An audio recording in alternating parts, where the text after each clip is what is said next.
بسم الله الرحمن الرحيم. رب اشرح لي صدري ويسر لي امري واحلل عقدة من لساني يفقهوا قولي. هذا مقمنة تنفيذي وخلال 3 أيام تنفيذ عمل الكهرباء كامل في هذه الفيلا. الفيلا طبعا هي للشيخ غمدان علي قاسم البرهمي المشقط.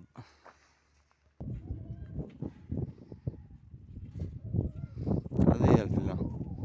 الآن نريكم بعض التفاصيل. هذا الآن نقوم تصوير الفيلا من داخل، والآن هنا مع تنفيذ الكهرباء كامل.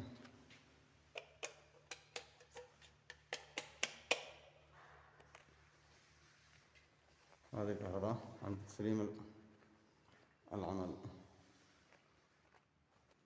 ما رأيك بالعمل يا غمدان؟ نشكر الأخ المهندس مختار عبد الرقيب على جهوده وعلى تفاعله في مشروع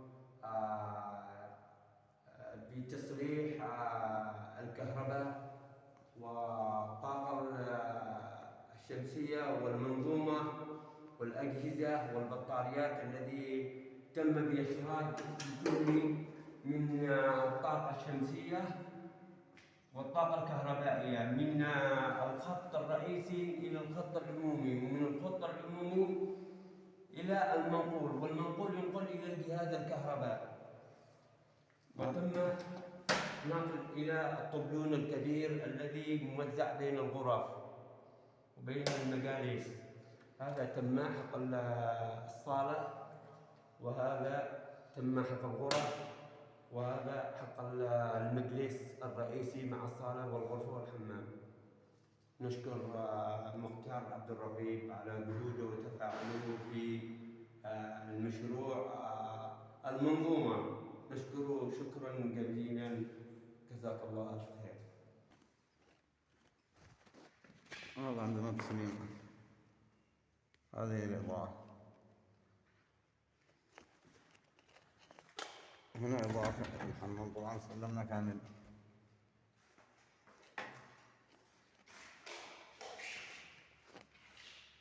وهذا هنا هذا معنا. طبعا هنا المفاتيح، معنا المفاتيح EDY ماركة عالمية. طبعا الوكيل حقي والشركة الضياء، ماركة الضياء. طبعا أنا أعرف الضياء هذا من قبل 18 سنة 20 سنة كذا. الوكالة حقه كانت داخل السائلة عدن EDY. الآن ننتقل للغرف البقية. طبعا احنا لما نسلم العمل طبعا لازم احنا نسلمه بكل دقة سلم العمل الحمد لله.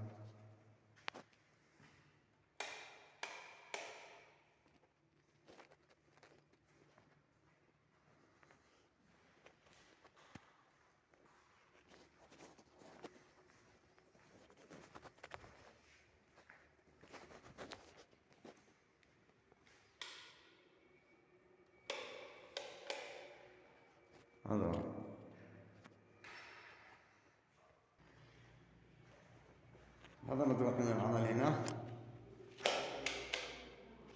طبعا كل شيء على نيران الحمد لله. هنا إذا المعلم محمد غالب أحد المعلمين معنا في العمل. هذا هو المجلس. هذا المجلس.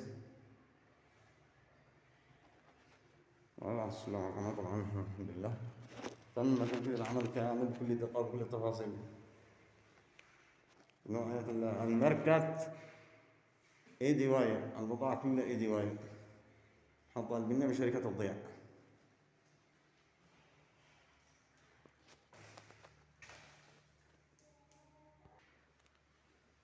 هذه هي الإضاءة. معكم منفذ الكهرباء الأخ مختار عبد الرقيب.